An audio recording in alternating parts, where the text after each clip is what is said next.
Greetings. I am here today, fellows, to talk about a story of Matrix City.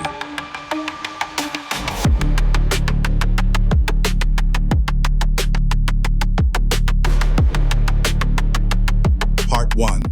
The Departure. High above in a realm of eternal splendor and shimmering light, Cupid, once known as Eros, the god of love, began to feel a deep discontent. The celestial domain, with its grandiose beauty and timeless responsibilities, had become a gilded cage. Tired of the isolation and secrecy that defined his life, Eros decided to abandon his divine identity and embark on a new path among mortals. He sold off all his investments, bought a new car, and packed only a few clothes into a bag. Without a clear destination in mind, he set off on a journey to discover himself and the world beyond the mountain of gods, knowing only that when the time was right, he would return to face his destiny. During his travels, he found himself on the storied Route 66. It was here, in the oppressive heat of the desert, that he made a symbolic break from his past. He burned his ID, the last remnant of his old self, Eros. From that moment on, he was known only as Cupid.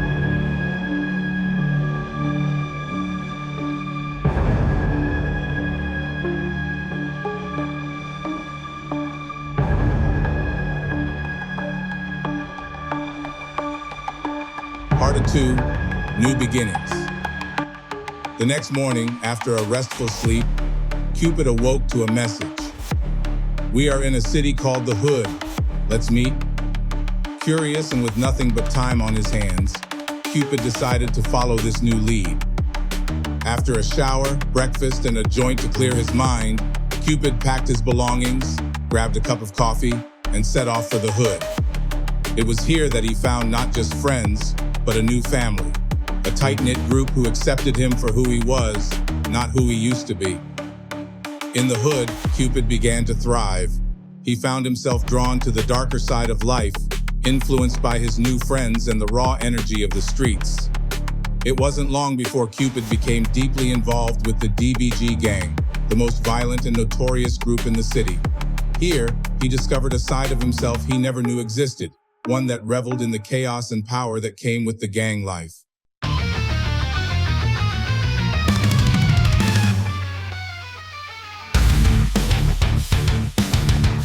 Part 3, Love and Power. In the Hood, Cupid met someone who would change his life forever, Nymph. She was a beacon of light in the dark world he had embraced.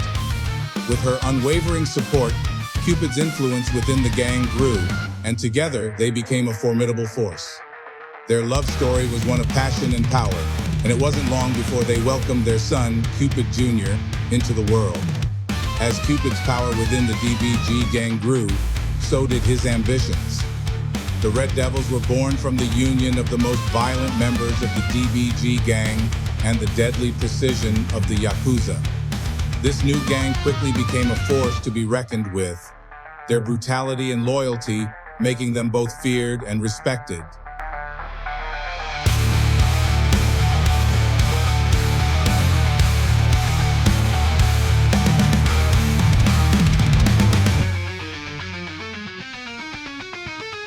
Part 4, The Rise of the Red Devils. The Red Devils quickly rose to power, using their connections and ruthless tactics to dominate the streets of the new city they had claimed as their own.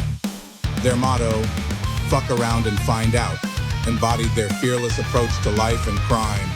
Under Cupid's leadership, the Red Devils thrived, their reputation for loyalty and brutality setting them apart from all others. But their rise to power did not go unchallenged. Rival gangs and law enforcement constantly tried to take them down, but the Red Devils were always one step ahead, fiercely protecting their territory and their people. The gang became more than just a criminal organization. It became a family, with each member willing to lay down their life for the others. Despite their success, the Red Devils never forgot their roots. They remained true to their motto and their goal of being the best, but they also looked out for one another like a true family. The legacy of the Red Devils was set to live on in the city for generations to come.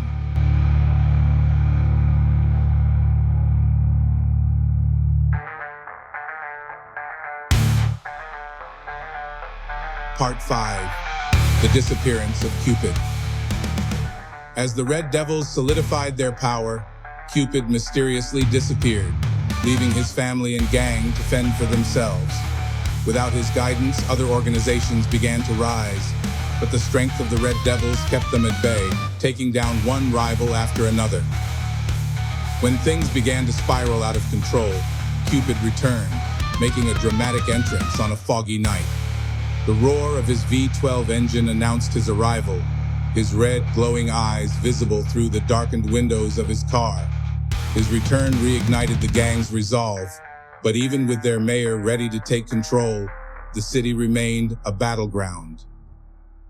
Eventually, the Red Devils left the city under mysterious circumstances, abandoning their strongholds overnight. The next morning, the city was empty, save for a few of Cupid's cars, including an old Ferrari that would later be claimed by his son.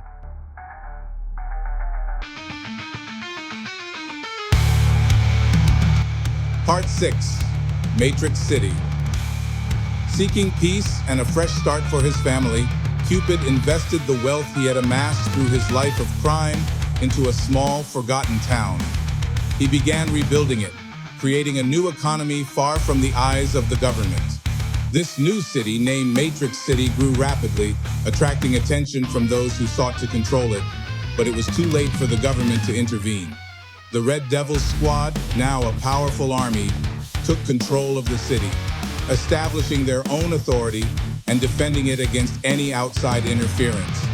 Matrix City became a haven for those who sought freedom from the world's constraints, a place where the Red Devils and the Yakuza could coexist, each controlling their half of the city.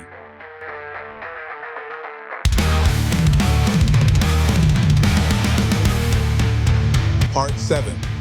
The Awakening. Matrix City was a paradise built on power, but something wasn't right. Subtle glitches in the city's infrastructure, strange behavior from its inhabitants. Cupid's instincts, honed by centuries, told him there was more beneath the surface. He began to dig, delving deep into the city's digital architecture. What he found shook him to his core. Matrix City wasn't real. It was a simulation, an intricate illusion designed to trap its inhabitants. The government, the city itself, all of it was a facade. His paradise was a gilded cage, no different from the one he had escaped long ago. But unlike before, Cupid was not alone in this realization. The Red Devils, now aware of their imprisonment, faced a new mission: to free as many souls as possible from the Matrix. Their struggle, however, was not just against the Matrix itself, but also against their former allies, the Yakuza, who had begun to see the situation differently. Part 8. The New Mission. The truth ignited a new purpose in the Red Devils. Their mission shifted from control within the Matrix to liberating those trapped within it. But the Yakuza, once their allies, now saw an opportunity in the chaos. The Matrix was still a source of power, and they intended to control it.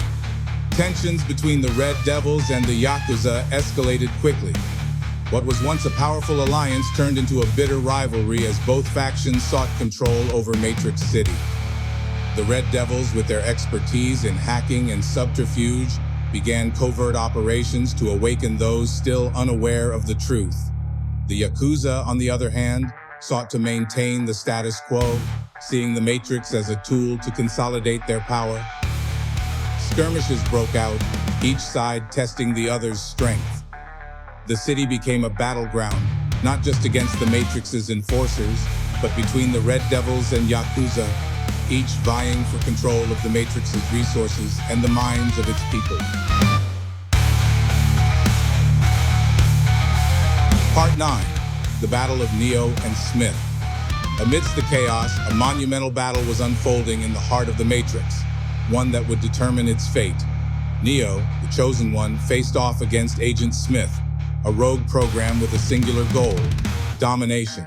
Their confrontation was not just a fight between two powerful beings, but a clash of ideals: freedom versus control. As Neo and Smith engaged in their epic duel, the very fabric of the Matrix trembled. Each blow, each surge of power, sent ripples through the digital world, affecting every corner of Matrix City. The Red Devils, Yakuza, and other factions felt the impact of their struggle, knowing that the outcome would shape their future. The battle was fierce, pushing both Neo and Smith to their limits. Buildings crumbled, the sky darkened, and the ground shook as they fought. Neo, driven by his desire to free humanity, faced off against Smith, whose hunger for control had turned him into a force of pure destruction. In a climactic moment, Neo made the ultimate sacrifice. Allowing Smith to absorb him, Neo destabilized the rogue program from within, leading to Smith's destruction.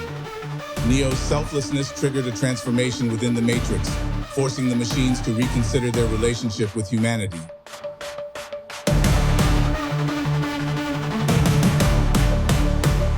Part X, the final escape.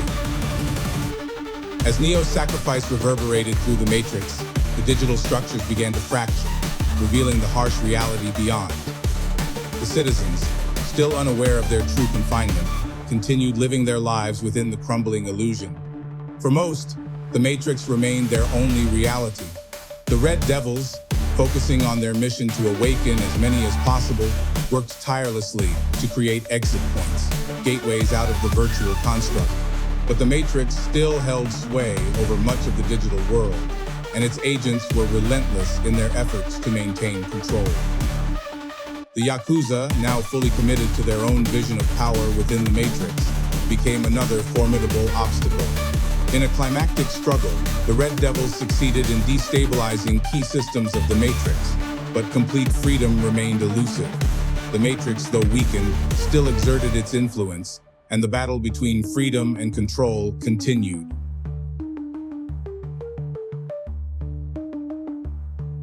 Epilogue: The New Order.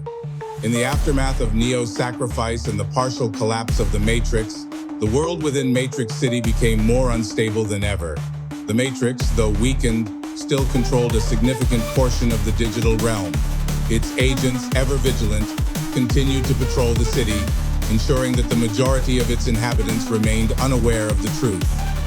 The Red Devils and Yakuza adapted to this new reality, their rivalry intensifying as they sought to expand their influence.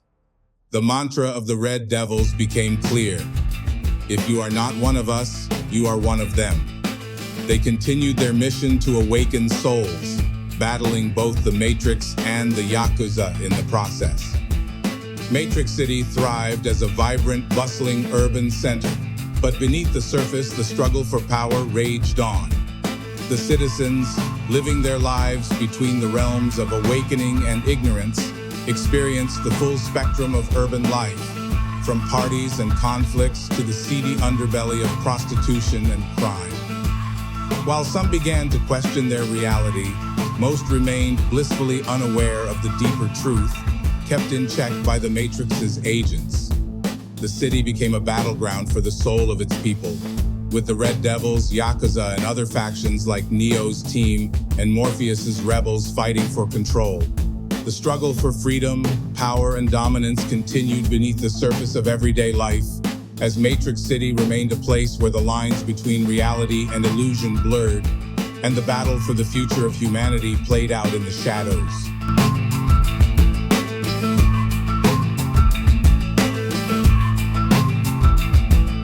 Now that you've journeyed through this tale of power, deception, and liberation, it's time to step into the world yourself. Join this immersive world of Matrix and urban roleplay, where the lines between reality and illusion blur, and every decision shapes the future. Your story begins now. Good night.